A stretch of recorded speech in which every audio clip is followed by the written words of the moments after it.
Hey, welcome back. In our series where we are talking about the items and product design, we're going into my red shirt Super T, and here we're going to talk about some of the depth on the item card, some actions that you can take from your item card. Now, we've already covered off the side fact box, and we've talked about the fact that you've got a picture, some marketing text, your attributes.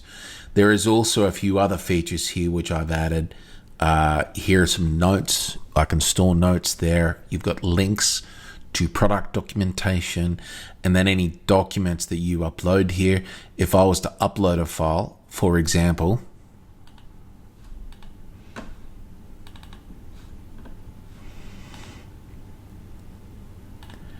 against the details of this file, which is just a picture, but I can actually set for this picture to flow through to purchase transactions, flow through to sales transactions, flow through to service and to production. So these files would follow and flow through the system as attachments. And you'll continue to see the new features coming from Microsoft with Copilot, which we're not focused on today.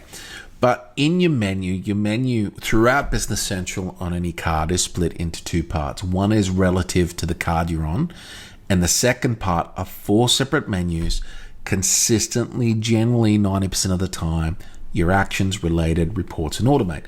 Now, you may be looking at more options, and if you are, just click it and you will get the menus. And if you're in a poor screen resolution, you may only see two of them. You might be seeing some dots there, and you've just got to go expand that. But a lot of the options we're going to talk about, other than adjusting the inventory, creating a stock keeping unit, or applying a template, copying an item in our home, the reality is most of our options that I'm going to talk about in related is now located under the item tab. Now, the item tab, it's just to save you time. It's to help you get straight to the point. For example, attachments we talked about. Okay, so over on the side, you've got your attributes over on the side that we've talked about. But there's some other things here that are interesting. For example, if we're using approvals, for example, when we create an item that's blocked by the template, for me to unblock it, a workflow approval requires me to send an approval request. You can click approvals here to see the chain of approval on this particular transaction. We've got comments. Comments is an alternative to notes, which pops up in front of you. The comments you could turn around and argue it. I prefer notes personally. I do prefer that. We have our dimensions. Dimensions allow us to tag this item and say, hey, this item is a particular something. And in doing that, by setting that particular dimension, it flows through every time this item is used anywhere from production, assemblies, for sales orders, purchase orders. Anytime this item is touched, the dimensions on it will flow into the postings and it will flow through the system. So we generally will create dimensions with each of our clients. You've got marketing text. This is what Microsoft puts together with Copilot. So this is an AI generated text. You have also what's referred to as the extended text, okay, which is available through your related items, the extended text. Now this means I could have 4 or 5 lines of text for an item. When I go to sell it, it inserts the 5 lines instead of just 1. We've got our structures, which may be relative to assembly, manufacturing. Substitution means if this item runs out of stock, what can I replace it with until I get back into stock? So, for example, you may want to suggest if I run out of red shirts, I suggest a black or a yellow shirt. And then you've got these subscription options. So we now have a subscription module within Business Central. You can turn around and have subscription agreements with customers and use this as a subscription package. But to get the full list, let's go into related item. And here is a very similar list with a few things that we're missing. Now we've got variants. Variants are effectively, I've got a yellow, a red, a blue, a white, all of the same item SKU. So it's the same item, it's just different variants of it. And then each size of those colors is also a variant. Identifiers are used to identify the variants with the item number. And a lot of the time there's a concatenated number of the item with the variant ID. And that tells you together what particular color we're talking about. You saw comments and attachments and dimensions. There's two here that aren't above. The unit of measure allows us to say, hey, I'm going to have a pallet, a box, and a piece. So a box is 20 pieces, a pallet is 200 pieces. We could set length, width, height, which automatically calculates cubage. So for example, if I said height is 100, 100, 100, your cubage is automatically calculated.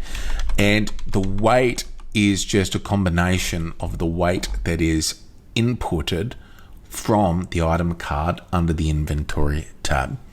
So units of measure are super useful because then you can enter item references, which are barcodes, or customer IDs for your product or vendor IDs for the product. And when we send it to that vendor, does it mean an each or does it mean a pallet or a box? Because vendors will have different codes for different units of measure. And so for that, we use our references. We choose what we're doing, a barcode. I can say it's going to be a piece, and then I need to put a reference number. This is a single each. All right. And I could turn around and have another barcode for a pallet, which is 200 eaches. Now, if I scan the code 200 eaches, the system will know it means 200 of the product code red shirt. You can change the description here. If you do, it overwrites the description on the item itself. So going back to our actions, I went a little bit too far there. When I'm sitting here in the item, translations is about translating language. We could turn around and have 20 different languages, and if a customer we're selling to has a different language, it will change the language on the file and give a different translation of this item. We've talked about substitutions. This is if we want to replace this item with something else when we run out of it. And we've talked about the approvals and subscription packages. On the item, I guess that would be the key things. The other two key things that would be important for you would be pricing. So sales price list, which could be for all company, for a customer, or for a group, for a price list. The same you can do for purchase prices. You can do a purchase price list like a lot of customers do tiers, tier 1, 2, 3, 4, 5, 6, 7, 8, 9, 10 of pricing tiers, and then they apply the pricing to that. You've also got the ability within prices to handle discounts and sales discounts. All right. So from an actions perspective, things that you can do, act on to configure this item to be system-wide strong for the organization. These are the things that takes you to a lot of depth, with exception to one extra thing I would suggest you do, which is purchase vendors.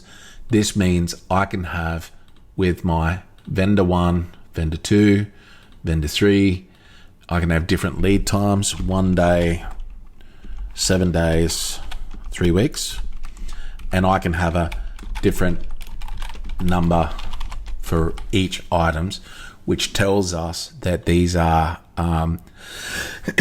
when we issue this purchase order to the supplier, it's going to send them their number, which is relative to them.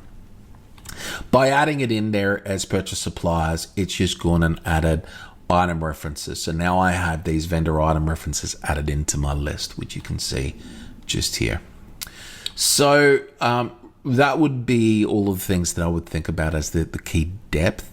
Not to confuse taking action off the item and now utilizing that item. That's a separate subject for another day. Keep following us for more on the items.